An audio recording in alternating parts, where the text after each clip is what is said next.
سورہ والتین، سورہ والتین کا تعارف، مقام نزول۔ سورہ والتین مکہ مکرمہ میں نازل ہوئی ہے۔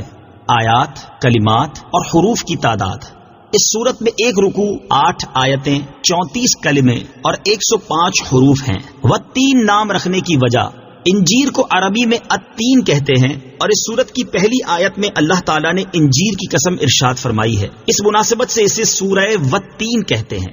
سورہ والتین سے متعلق حدیث، حضرت برا بن عازب رضی اللہ تعالی عنہ فرماتے ہیں، بخاری شریف کی حدیث ہے، میں نے عشاء کی نماز میں حضور پر نور صلی اللہ تعالی علیہ وآلہ وسلم کو والتین والزیتون کی تلاوت کرتے ہوئے سنا۔ میں نے آپ صلی اللہ تعالی علیہ وآلہ وسلم سے زیادہ اچھی آواز کے ساتھ قراءت کرتے ہوئے کسی کو نہیں سنا۔ سورہ والتین کے مضامین۔ اس سورت کا مرکزی مضمون یہ ہے کہ اس میں انسان اور اس کے عقیدے سے متعلق کلام کیا گیا ہے، اور اس میں یہ مضامین بیان ہوئے ہیں۔ نمبر 1، اس سورت کی ابتدا میں اللہ تعالیٰ نے انجیر، زیتون، مبارک پہاڑ طور سینا اور امن والے شہر مکہ مکرمہ کی قسم کھا کر ارشاد فرمایا کہ بے شک ہم نے آدمی کو سب سے اچھی صورت میں پیدا کیا ہے۔ نمبر 2، یہ بتایا گیا کہ اگر آدمی نے اللہ تعالیٰ کی وحدانیت کا اقرار نہیں کیا اور نبی کریم صلی اللہ تعالی علیہ وآلہ وسلم کی تصدیق نہ کی تو اسے جہنم کے سب سے نچلے طبقے میں ڈال دیا جائے گا۔ اور جن لوگوں نے اللہ تعالیٰ کو واحد معبود مانا، اس کے حبیب صلی اللہ تعالی علیہ وآلہ وسلم کی تصدیق کی اور انہوں نے اچھے کام کیے تو ان کے لیے بے انتہا ثواب ہے۔ نمبر 3، اس سورت کے آخر میں مرنے کے بعد دوبارہ زندہ کیے جانے اور حساب و جزا کا انکار کرنے والے کی مذمت بیان کی گئی ہے۔ سورہ علم نشرح کے ساتھ مناسبت۔ سورہ والتین کی اپنے سے ماں قبل سورت علم نشرح کے ساتھ مناسبت یہ ہے کہ سورہ علم نشرح میں تخلیق اور خلق کے اعتبار سے سب سے کامل انسان کی شخصیت اور سیرت مبارکہ بیان کی گئی، اور اس سورت میں نوع انسانی کا حال بیان کیا گیا ہے۔ بسم اللہ الرحمن الرحیم۔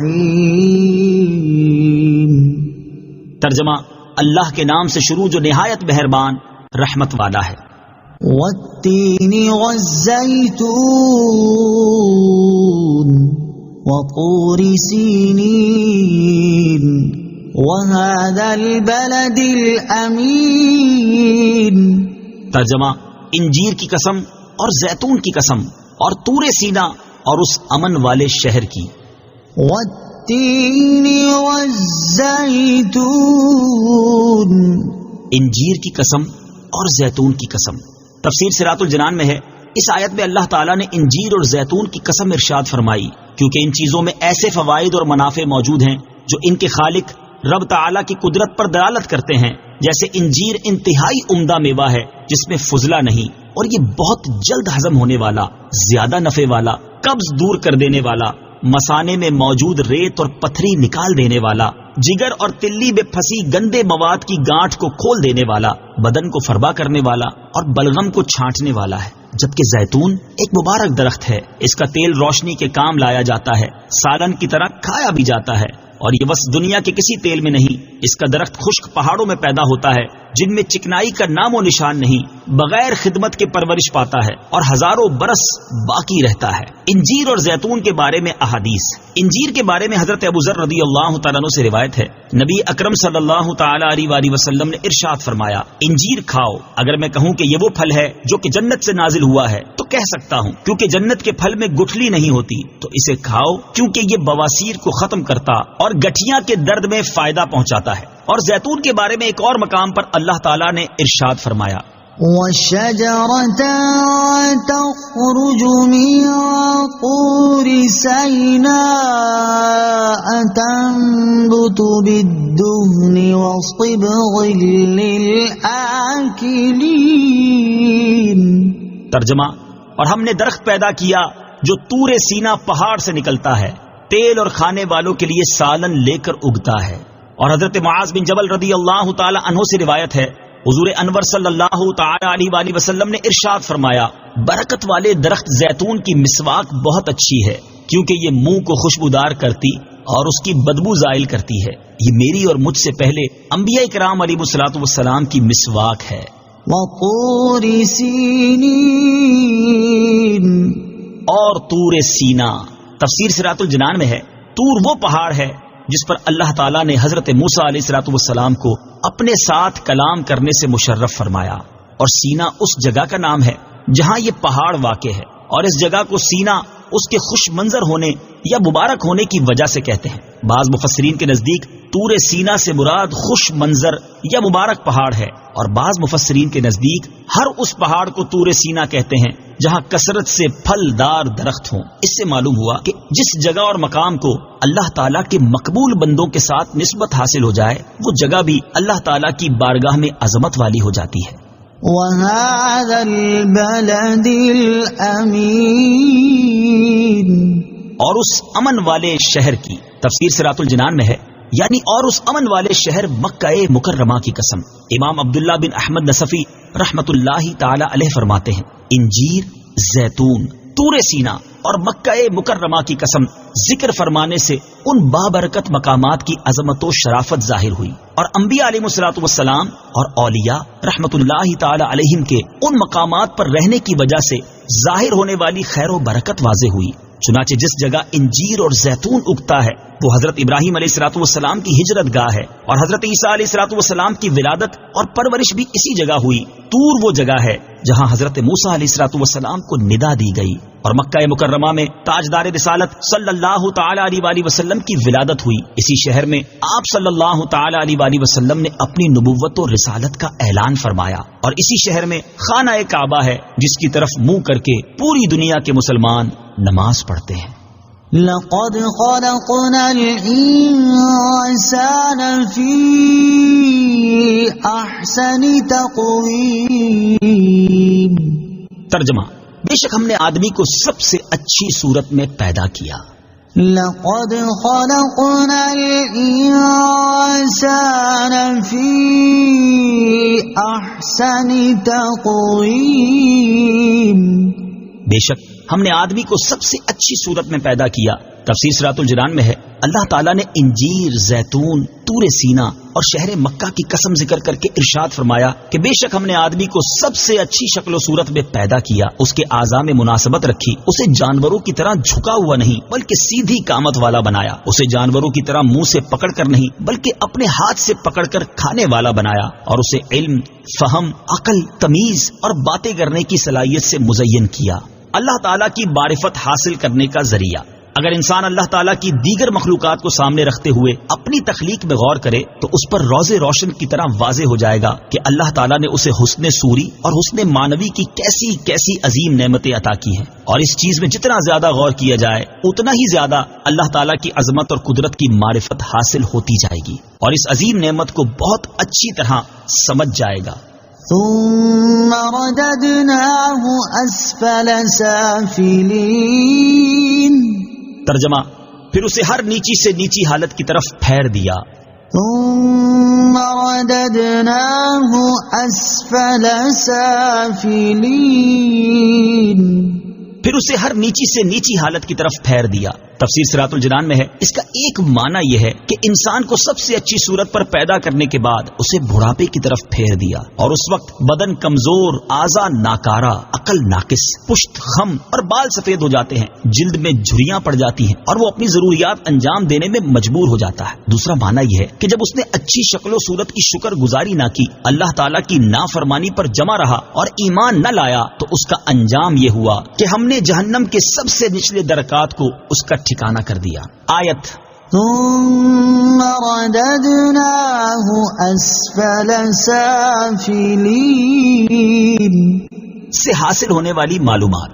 اس سے 3 باتیں معلوم ہوئیں. نمبر 1، اللہ تعالیٰ کی عبادت پر کمر بستہ ہونے کے لیے بڑھاپے کو منتخب کرنا عقل مندی نہیں، کیونکہ بڑھاپے میں عبادت کے لیے اعضاء میں وہ طاقت باقی نہیں رہتی جو جوانی میں ہوتی ہے. نمبر 2، اللہ تعالیٰ نے ہمیں انسانی شکل و صورت کی جو نعمت عطا کی ہے اس کا شکر کرتے ہوئے ہمیں اس کی نافرمانی کرنے سے بچنا چاہیے. نمبر 3، پیدائش کے بعد طاقت اور قوت دینا اور اس کے بعد کمزوری کی طرف لوٹا دینا اس بات کی دلیل ہے کہ جو ذات اس چیز پر قادر ہے وہ ہماری موت کے بعد ہمیں دوبارہ زندہ کرنے پر بھی قادر ہے. اسی چیز کو بیان کرتے ہوئے ایک اور مقام پر اللہ تعالیٰ نے ارشاد فرمایا: وَمَن نُعَمِّرْهُ نُنَكِّسْهُ فِي الْخَلْقِ أَفَلَا يَعْقِلُونَ. ترجمہ: اور جسے ہم لمبی عمر دیتے ہیں تو خلقت و بناوٹ میں ہم اسے الٹا پھیر دیتے ہیں، تو کیا وہ سمجھتے نہیں؟ اور ارشاد فرمایا یا ایھا الناس ان کنتم فی ریب من البعث فإنا خلقناكم من تراب ثم من نطفة ثم من علقة ثم من مضغة مخلقة وغير مخلقة لنبين لكم ونقر في الأرحام ما نشاء إلى أجل مسمى ثم نخرجكم طفلا ثم لتبلغوا أشدكم ومنكم من يتوفى ومنكم من يرد إلى أرذل العمر لكي لا يعلم من بعد علم شيئا۔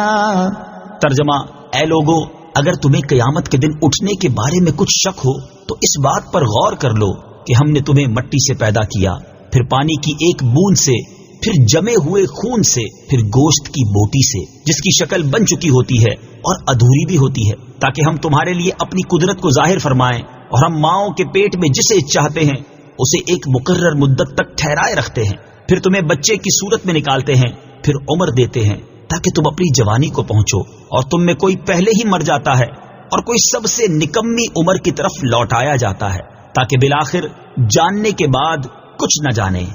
إِلَّا الَّذِينَ آمَنُوا وَعَمِلُوا الصَّالِحَاتِ فَلَهُمْ أَجْرٌ غَيْرُ مَمْنُونٍ۔ ترجمہ، مگر جو ایمان لائے اور انہوں نے اچھے کام کیے تو ان کے لیے بے انتہا ثواب ہے۔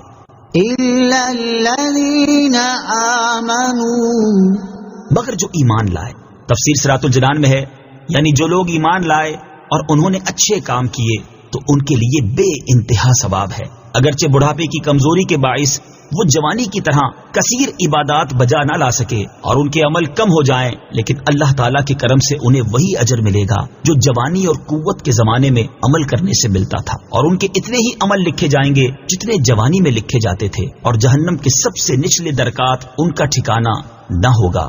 اسی طرح کا معاملہ ایک حدیث پاک میں بھی بیان کیا گیا ہے، چنانچہ حضرت ابو موسیٰ اشعری رضی اللہ تعالی عنہ سے روایت ہے، رسول اللہ صلی اللہ تعالی علیہ وآلہ وسلم نے ارشاد فرمایا، مسلمان بندہ جب بیمار ہو جائے یا سفر میں ہو تو اس کے لیے ان اعمال کا ثواب لکھا جائے گا جو وہ تندرست اور مقیم ہونے کی حالت میں کیا کرتا تھا، لیکن بیماری یہ سفر کی وجہ سے نہ کر پایا۔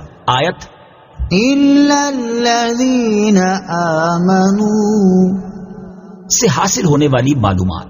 اس آیت سے دو باتیں معلوم ہوئی، نمبر ایک، ایمان اعمال پر مقدم ہے اور ایمان کے بغیر کوئی نیکی درست نہیں، نمبر دو، لمبی عمر ملنا اور اعمال کا نیک ہونا بہت بڑی نعمت ہے۔ حضرت ابو بکر رضی اللہ تعالی عنہ فرماتے ہیں، ایک اعرابی نے بارگاہ رسالت صلی اللہ تعالی علیہ وسلم میں عرض کی، یا رسول اللہ صلی اللہ تعالی علیہ وآلہ وسلم، لوگوں میں سب سے بہتر کون ہے؟ ارشاد فرمایا، وہ شخص سب سے بہتر ہے جس کی عمر لمبی ہو اور عمل نیک ہو۔ اس نے عرض کی، لوگوں میں سب سے برا کون ہے؟ ارشاد فرمایا، وہ شخص سب سے برا ہے جس کی عمر لمبی ہو اور عمل برے ہوں۔ فما يكذبك بعد بالدين أليس الله بأحكم الحاكمين۔ ترجمہ، تو اب کون سی چیز تجھے انصاف کے جھٹلانے پر آمادہ کرتی ہے؟ کیا اللہ سب حاکموں سے بڑھ کر حاکم نہیں؟ فما يكذبك بعد بالدين، تو اب کون سی چیز تجھے انصاف کے جھٹلانے پر آمادہ کرتی ہے؟ تفسیر صراط الجنان میں ہے، یعنی اے کافر انسان، کہ تو نے اپنی صورت میں، اپنی تخلیق کی ابتدا میں، اپنی جوانی اور بڑھاپے میں غور نہیں کیا، تاکہ تو یہ کہہ دیتا کہ جو ذات ان چیزوں پر قادر ہے وہ اس بات پر بھی قادر ہے کہ مجھے مرنے کے بعد دوبارہ زندہ کر دے اور مجھ سے میرے اعمال کا حساب لے، اور اس قطعی دلیل اور روشن حجت کے بعد اب کون سی چیز تجھے انصاف کے دن کو جھٹلانے پر آمادہ کرتی ہے؟ اور تو اللہ کی یہ قدرتیں دیکھنے کے باوجود کیوں مرنے کے بعد اٹھائے جانے، قیامت کے دن حساب ہونے اور اعمال کی جزا ملنے کا انکار کرتا ہے؟ أليس الله بأحكم الحاكمين؟ کیا اللہ سب حاکموں سے بڑھ کر حاکم نہیں؟ تفسیر صراط الجنان میں ہے، حضرت ابو ہریرہ رضی اللہ تعالی عنہ سے روایت ہے، حضور پرنور صلی اللہ تعالی علیہ وآلہ وسلم نے ارشاد فرمایا، جو سورہ والتين والزيتون پڑھتے ہوئے أليس الله بأحكم الحاكمين؟ پڑھے تو اسے چاہیے کہ وہ یہ کہے بلى وأنا على ذلك من الشاهدين، یعنی کیوں نہیں، یقیناً ہے اور میں اس بات پر گواہوں میں سے ہوں۔ صدق الله العظيم۔